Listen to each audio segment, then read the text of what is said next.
புத்தாண்டு பிறந்ததையொட்டி சென்னை வடபழனி முருகன் கோயிலில் காலை முதலே ஏராளமான பக்தர்கள் சாமி தரிசனம் செய்து வருகின்றனர். இது குறித்த கூடுதல் தகவல்களை நமது செய்தியாளர் லிபிகா வழங்க கேட்கலாம்.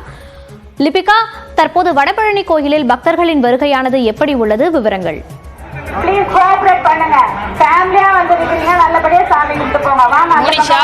புத்தாண்டு பிறந்திருக்கின்றது. இரவு முதலே பொதுமக்கள் அனைவருமே புத்தாண்டை மகிழ்ச்சியாக கொண்டாடி வரவேற்றார்கள். அதன் ஒரு பகுதியாக தற்போது காலை முதலே பக்தர்கள் சென்னை வடபழனியில் இருக்கக்கூடிய முருகன் கோயிலுக்கு ஏராளமானவர் வரக்கூடிய காட்சிகளை நம்மால் நேரலில் பார்க்க முடிகிறது. குறிப்பாக அதிகாலை முதலே பக்தர்கள் அதிகப்படியானவர்கள் வடபழனி முருகன் கோவிலுக்கு சாமி தரிசனம் செய்வதற்காக வந்து கொண்டிருக்கின்றார்கள்.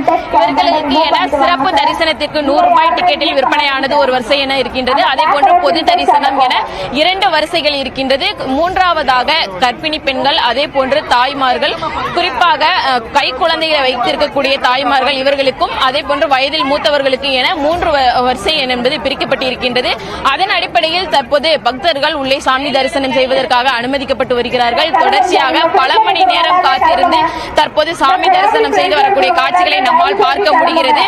அதே போன்றே காவல்துறையினரும் பாதுகாப்பு ஏற்பாடுக்காக 100க்கும் மேற்பட்ட காவல்துறையினர் பாதுகாப்புக்காக போடப்பட்டிருக்கின்றது. குறிப்பாக சிசிடிவி கேமராக்கள் மூலம் கண்காணிக்கப்பட்டு வருகிறது. தொடர்ச்சியாக இங்க இருக்கக்கூடிய பக்தர்களும் நீண்ட நேரமாக வரிசையில் நின்று சாமி தரிசனம் செய்து வரக்கூடிய காட்சிகளையும் நம்மால் பார்க்க முடிகிறது. குறிப்பாக 3 மணி நேரத்திற்கு மேலாக காலை முதலே நீண்ட வரிசையில் நின்று கொண்டிருக்கின்றார்கள். பொது தரிசனம் மட்டுமின்றி சிறப்பு தரிசனத்திலும் நீண்ட தூரத்திற்கு வரிசைகள் நின்று இருக்கக்கூடிய காட்சிகளையும் நம்மால் பார்க்க முடிகிறது. பொதுமக்களுக்கு தேவையான அடிப்படை வசதிகளாக இருக்கக்கூடிய குடிநீர் வசதிகளும் அதே போன்று கழிப்பிட வசதியும் கோவில் நிர்வாகம் சார்பில் ஏற்பாடு செய்யப்பட்டிருக்கின்றது. குறிப்பாக வெயில் அதிகமாக இருக்கும் என்பதன் காரணமாக கோவிலினுடைய முன்புறத்திலே பந்தலானது அமைக்கப்பட்டு அதன் மூலமாக பொதுமக்கள் தடுப்புகள் அமைக்கப்பட்டு உள்ளே அனுமதிக்கப்பட்டு வருகிறார்கள். தொடர்ச்சியாக ஒவ்வொரு ஆண்டுமே புத்தாண்டு பிறக்கும் வகையில் பொதுமக்கள் அனைவருமே சாமி தரிசனம் செய்வது வழக்கம். அந்த வகையில் இந்த களத்திலிருந்து விவரங்களை பதிவு செய்தமைக்கு நன்றி லிபிகா.